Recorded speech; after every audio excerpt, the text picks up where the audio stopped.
लड़की बनने की चाह में यूपीएससी के छात्र ने खुद से ही काटा अपना प्राइवेट पार्ट। प्रयागराज शहर में एक अजीबोगरीब मामला सामने आया है, जहां एक यूपीएससी के छात्र ने झोला छाप डॉक्टर के चक्कर में पड़कर अपने हाथों से अपना प्राइवेट पार्ट को काट डाला।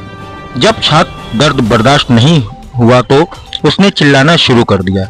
चिल्लाने की आवाज से जब अगल बगल के छात्रों को मिली तो उन्होंने फौरन 108 पर फोन कर एम्बुलेंस को सूचना दी। साथ ही इसकी जानकारी प्रशासन को भी दी। मौके पर पहुंची एम्बुलेंस और प्रशासन ने छात्र को निजी अस्पताल में भर्ती कराया। आइए जानते हैं क्या है पूरा मामला। मतलब वो सजेस्ट करेंगे मुझे कहाँ करना है, तो उन्होंने बोला नहीं ज़्यादा वो नहीं है। मतलब अगर उन्होंने मुझे इस तरीके से बताया अगर ये ट्रीटमेंट पूरी बॉडी का होता है तो ज़्यादा खतरा रहता है, अगर इसमें रहता है ज़्यादा खतरा नहीं रहता है। उन्होंने मुझे एक लाइजोकेन नाम का एक इंजेक्शन रहता है, वो शायद सुन्न करने की सूर्य, तो इंसान होश में तो रहता है बट वो पूरी तरीके से सुन्न पड़ जाता है। उसकी उतनी तरीके की बॉडी जहाँ की सर्जरी होनी रहती है। आपने अच्छा उन्होंने मुझे एक चाकू मतलब ब्लेड छोटी सी दी थी, आई थिंक मुझे याद नहीं है वो कैसी थी, और एक चाकू दी नहीं 2 सीजर दी थी और एक एब्रो बनाने वाली थी चिमटी थी, थोड़ी बड़ी थी। उसको ये टेप दिया था, कपास दिया था मतलब रुई, और ये सब दे के मुझे।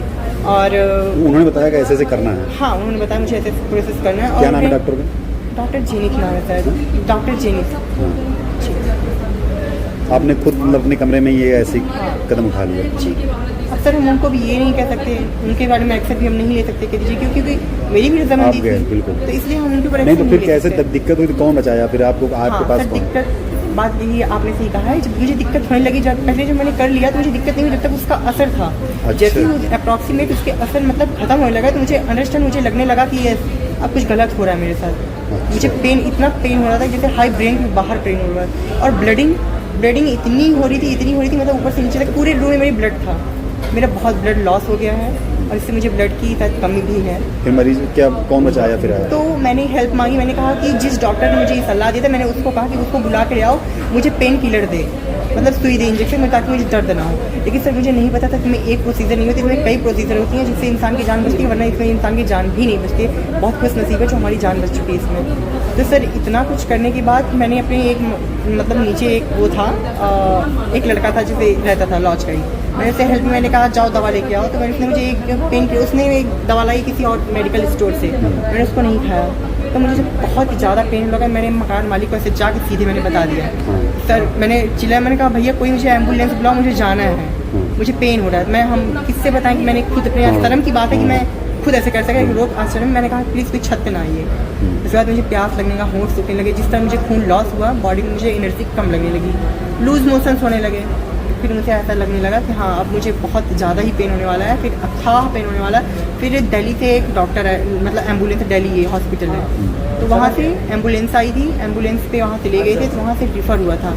तो वहाँ से, लेकिन वहाँ जितना जो किए थे ना, वहाँ बिल्कुल भी एक भी ज़्यादा % कुछ ज़्यादा मुझे प्रॉफिट नहीं हुआ था, बल्कि मुझे और ज़्यादा पेन किया था वहाँ पे।